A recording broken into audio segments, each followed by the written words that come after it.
Pilipinas, magandang buhay, magandang umaga sa lahat ng ating mga masugid na sumisubaybay ng ating programang ito. Lingkod Bayan, Pilipinas. Para po sa mga katanungan, question, suggestion, narito naman po ang ating programa na nagbibigay pugay po sa ating bansang Pilipinas, ang paglutas ng mga kaguluhan, sigalot sa ating bansa ay namamayagpag na naman po ang mga krimen na hindi na po natin malubusan maunawaan ang mga kaisipan ng ating mga minamahal na mga Pilipino, na mga kriminal, na mga wala na yata pong nagagawa ang kanilang budhi at ang kanilang pananampalataya sa Panginoon. In fairness po na mabanggit ang mga reliyon po natin sapagkat yan po ay may kanya-kanya po tayong respeto sa inaaniban po nating paniniwala pang-spiritual.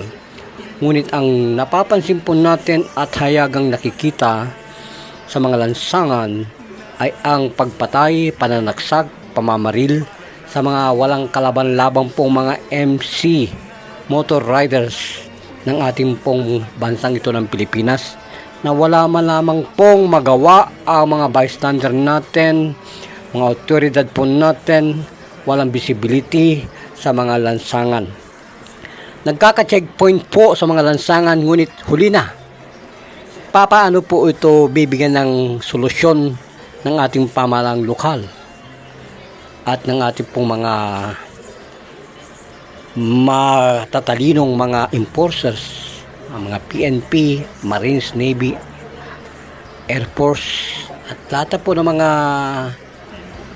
pangkalawakan natin at mga lansangang mga barangay tanod, mga barangay LGU, LG natin, na may mga intelligence natin na magagaling, no? Dapat diyan natin ipakita mga kababayan ang kagalingan, hindi lang po sa mga formal, technical na mga checkpoint. Malapay, on the spot ay ating pong mapigilan, no? Visibility po natin ng mga kapulisan, ng mga otoridad natin, mga MMDA, na mga bayani na nagwawasak ng mga lumalabag sa mga trapiko, mga lumalabag sa mga infrastruktura natin at binabasag pa nila ang mga semento, ang mga bato. Dapat dyan natin ituwing natin yung mga kriminal. Dyan po natin pakita natin na talagang astig tayo, no? Hindi yung kahit po tayo ay nasa pamahalaan, may mga public servant po natin, medyo ang dating po natin ay nasa basilan, no? Nasa gera, nasa Marawi, no? Walang respeto ang ating pong nakikita sa mga pamahalaang nagsisilbi sa bayan, no? Dapat yung mga unang-una MMDA talagang matitikas yan. Dapat buwagin ninyo yan sa daan. 24 hours kayo dyan na mag-checkpoint. Huwag titigil, no? Hindi sa maga, kundi sa panggabay po na schedule kayo mag-checkpoint. Nandiyan po kasi ang mga kawatan, ang mga kriminal, ang mga magnanakaw, ang mga pusakal, ang mga rebelde, nandyan sa gabi. Hindi sa maga lang, no? No stop po ang ating paglilingkod sa bayan. Kung talaga po tayo ay may respeto at nagmamahal tayo sa inang bayan, dapat po natin isalang-alang ang buhay ng mga hindi lang motor riders na naghahanap buhay sa gabi o sa maga. Lahat po ng mga motorcycle natin, motorist, ay bigyan po natin ng halagang kanilang buhay. Yung po mga CCTV po natin, yung 911 ay talaga pong nandyan, nagwawagang ang inyong mga patrol, nandyan ang visibility natin. Hindi yung kung kailan pa po patay na si Juan de la Cruz, doon kayo lilitaw. Oh my goodness, ano bang taon na tayo? 2026 ay wala pa rin daw pong pagbabago sa hanay na mga nagpapatupad ng batas at sila po ay nasa liwanag lang, no? Ang tapang ay nasa liwanag, wala sa gabi, no?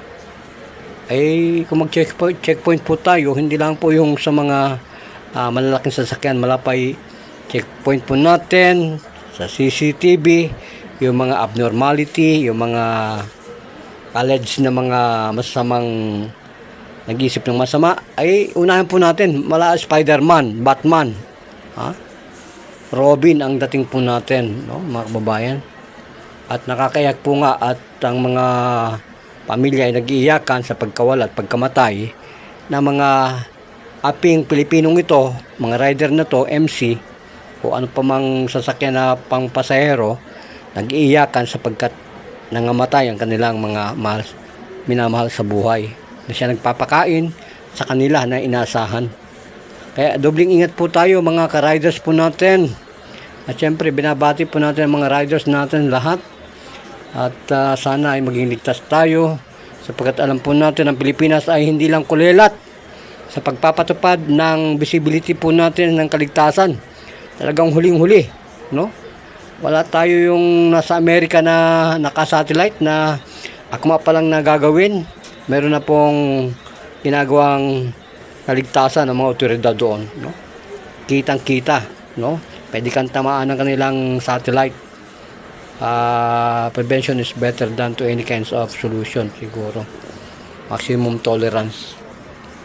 At kailangan po yan talaga ay may Batman tayo dito, may Robin, may Spider-Man na mga magtatanggol na nasa katungkulan ng batas na talagang maglilingkod. Mabuhay Pilipinas, sana po ay magbago tayo, maglingkod sa bayan. Adios.